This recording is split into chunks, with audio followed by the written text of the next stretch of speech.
लक्ष्मी माता की कहानी। एक गांव में एक साहूकार रहता था। साहूकार के एक बेटी थी। वह नित्य प्रातः प्रतिदिन पीपल सींचने जाती थी। जब वह पीपल सींचने जाती तो पीपल के पेड़ में से लक्ष्मी जी प्रकट होती थी और चली जाती। एक दिन लक्ष्मी जी ने साहूकार की बेटी से कहा, तू मेरी सहेली बन जा। तब लड़की ने कहा कि मैं अपने पिता से पूछकर कल बताऊंगी।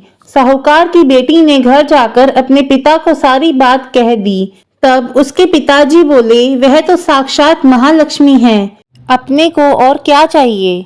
तू लक्ष्मी जी की सहेली बन जा। दूसरे दिन वह लड़की फिर गई। तब लक्ष्मी जी पीपल के पेड़ से निकलकर आई और कहा, सहेली बन जा। तो लड़की ने कहा, बन जाऊंगी, और दोनों पक्की सहेलियां बन गई। लक्ष्मी जी ने उसको खाने का न्योता दिया। घर आकर लड़की ने माँ व पिताजी से कहा कि मेरी सहेली ने मुझे खाने का न्योता दिया है। तब लड़की के पिताजी ने कहा कि सहेली के जीमने जाइयो, पर घर को संभाल कर जाना। तब वह लक्ष्मी जी के यहाँ जीमने गई तो लक्ष्मी जी ने उसे शॉल ओढ़ने के लिए दी, रुपये दिए, सोने की चौकी, सोने की थाली में 36 प्रकार के व्यंजन जमाए। जीम कर जब वह जाने लगी तो लक्ष्मी जी ने पल्ला पकड़ लिया और कहा कि मैं भी तेरे घर जीमने आऊंगी। तो उसने कहा, आ जाइयो। वह घर जाकर चुपचाप बैठ गई। तब लड़की ने पिताजी से पूछा कि बेटी, सहेली के यहाँ जीम कर आ गई और तू उदास क्यों बैठी है। तो उसने कहा, पिताजी, लक्ष्मी जी ने मेरा इतना स्वागत सत्कार किया है, अनेक प्रकार के भोजन कराए, परंतु मैं कैसे जिमाऊंगी, अपने घर में तो कुछ भी नहीं है। तब उसके पिताजी ने कहा कि गोबर मिट्टी से चौका लगाकर घर की सफाई कर ले, 4 मुख वाला दिया जलाकर लक्ष्मी जी का नाम लेकर रसोई घर में बैठ जाना। लड़की अपने पिता के कहे अनुसार सफाई करके लक्ष्मी जी का नाम लड्डू लेकर बैठ गई। उसी समय उस नगर की रानी नहा रही थी। उसका 9 लखा हार चील उठाकर ले गई और उसके घर वह 9 लखा हार डाल गई और उसका लड्डू ले गई। बाद में वह हार को तोड़कर बाजार में गई और सामान लाने लगी तो सुनार ने पूछा कि क्या चाहिए।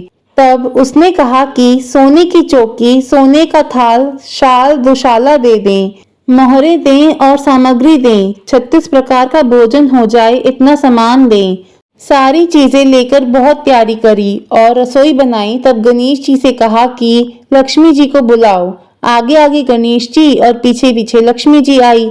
उसने फिर चौकी डाल दी और कहा, सहेली चौकी पर बैठ जा। लक्ष्मी जी ने कहा, सहेली चौकी पर तो राजा रानी के भी नहीं बैठी, किसी के भी नहीं बैठी। तो उसने कहा कि मेरे यहाँ तो बैठना पड़ेगा। फिर लक्ष्मी जी चौकी पर बैठ गई।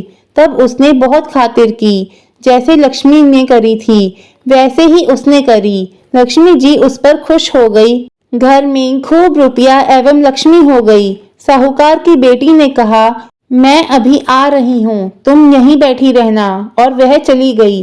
लक्ष्मी जी गई नहीं और चौकी पर बैठी रही। उसको बहुत दौलत दी। हे लक्ष्मी जी, जैसा तुमने साहूकार की बेटी को दिया वैसे सबको देना। कहते सुनते हुकाना भरते, सारे परिवार के धन के भंडार भरना। पीहर में सुख सौभाग्य देना, ससुराल में आपसी प्रेम देना, बेटे पोते की तरक्की और गुणवान होने का आशीर्वाद देना। हे लक्ष्मी माता, जो भी आपकी कहानी सुने उनके कष्ट दूर करना, दरिद्रता दूर करना, सबकी मनोकामना पूर्ण करना। लक्ष्मी माता की जय। प्लीज लाइक एंड शेयर, और अगर आप चैनल पे नए हैं तो प्लीज सब्सक्राइब कर लें।